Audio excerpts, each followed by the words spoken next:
عالمی سطح پر پیٹرولیم مصنوعات کی قیمتوں میں بڑی کمی ہوئی ہے، جس کی وجہ سے پاکستان میں بھی پیٹرولیم مصنوعات کی قیمتوں میں کمی کا امکان ہے۔ اچھا بخاری صاحب، کیا لگتا ہے اس کا بینیفٹ عوام کو ملے گا یا پھر اس پر بھی حکومت کا کچھ اور ہی پلان ہے؟ دیکھیں، روایت تو ایسی نہیں ہے۔ یہ تو بڑی بدقسمتی کی بات ہے کہ انٹرنیشنل مارکیٹ میں متعدد بار قیمتیں کم ہوتی ہیں، اعلان بھی کیا جاتا ہے کہ جی اتنی قیمت جو ہے وہ کم ہو جائے گی، لیکن عوام تک وہ پورے کا پورا بینیفٹ کبھی پہنچا نہیں ہے۔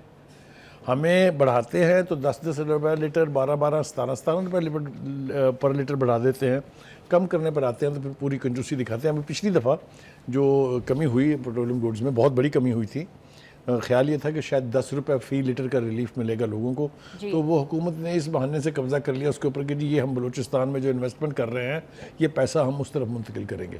ہوا ہے کہ نہیں ہوا ہے، ہوگا کہ نہیں ہوگا، یہ ابھی it is anybody's guess. لیکن ابھی بھی اگر آپ پر لیٹر کی قیمت دیکھیں اور یہ طے کریں انالائز کر کے کہ کتنے پیسے جا رہے ہیں حکومت کی پاکٹ میں، تو یو ول بی سرپرائزڈ۔ 150 روپے کے قریب ہر لیٹر کے اوپر گورنمنٹ کی پاکٹ میں جاتا ہے، وہ عوام تک کہاں پہنچا ہے؟ کبھی بھی نہیں پہنچا ہے۔ Any way, having said that, یہ اچھی خبر ہے، اگر ریلیف ملتا ہے لوگوں کو تو ضرور ملنا چاہیے۔ دوسری بات یہ کہ ہمیں یہ جو موجودہ حکومت جب آئی تھی تو تلوار لٹک رہی تھی کاہے کی؟ بینکرپسی کی، ڈیفالٹر سٹیٹ، ہونے والا ہے ڈیفالٹ۔ بلکہ مجھے یاد ہے کچھ ہمارے دوست جو پی ٹی آئی کے ہیں انہوں نے تو کہا تھا ڈیفالٹ ہو گیا، ڈیفالٹ ہو چکا ہے۔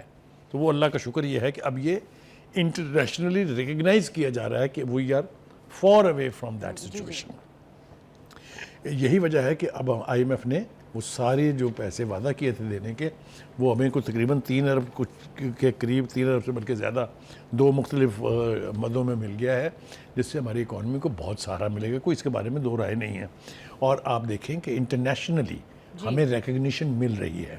اس سے پہلے فچ آپ کو کہہ چکا ہے، بلومبرگ آپ کو کہہ چکا ہے، آئی ایم ایف آپ کو کہہ چکا ہے، ورلڈ بینک آپ کو کہہ چکا ہے، اور اب یہ بیرن جو بہت ہی بڑا انٹرنیشنل فائنینشیل میگزین ہے، اس نے بھی کہا ہے کہ اٹس اے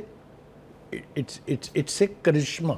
یہ جو پاکستان کا ٹرن اراؤنڈ ہوا ہے اکانومی کے حوالے سے، اس کارکردگی کو وہ کہہ رہے ہیں کرشمہ ہے، یہ میریکل ہے، یہ ہو نہیں سکتا تھا، اور اس کی پوری تفصیل بھی ہے۔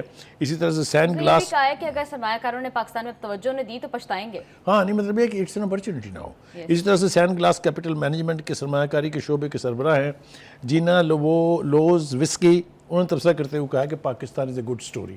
Now these are the compliments جو در حقیقت کمپلیمنٹ ہے حکومت کی معاشی پالیسیوں کے، حکومت نے جو میز لیے ہیں، حکومت جو ریفارمز کر رہی ہے، حکومت جو پابندی کر رہی ہے اپنی انٹرنیشنل کمٹمنٹ کی، چاہے وہ آئی ایم ایف ہے، چاہے وہ ورلڈ بینک ہے، چاہے وہ ممالک ہیں جن کے ساتھ ہمارے معاہدے ہیں، خاص طور سے چین۔ اور اسی طریقے سے ہمارے دوست ممالک نے جو ہماری مدد کی ہے، جس میں سعودی عربیہ ہے، یو اے ای ہے، چائنا ہے، اور اب تو ایک نیا نام ایڈ ہو گیا ٹرکی بھی، جو ہماری مشکل وقت کا ساتھی ہے۔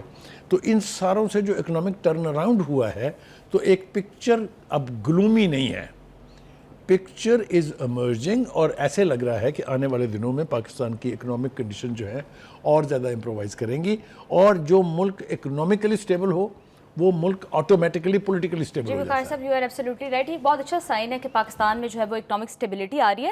اس وقت حکومت کو فورن ڈائریکٹ انویسٹمنٹ کو انکریز کرنے کے لیے فوری اقدامات کرنے چاہیے۔ اور بخاری صاحب، ابھی پروگرام کا وقت ختم ہو گیا ہے، آپ لوگوں سے ملاقات ہوگی انشاءاللہ کل۔ اسٹے ود اس، اللہ حافظ۔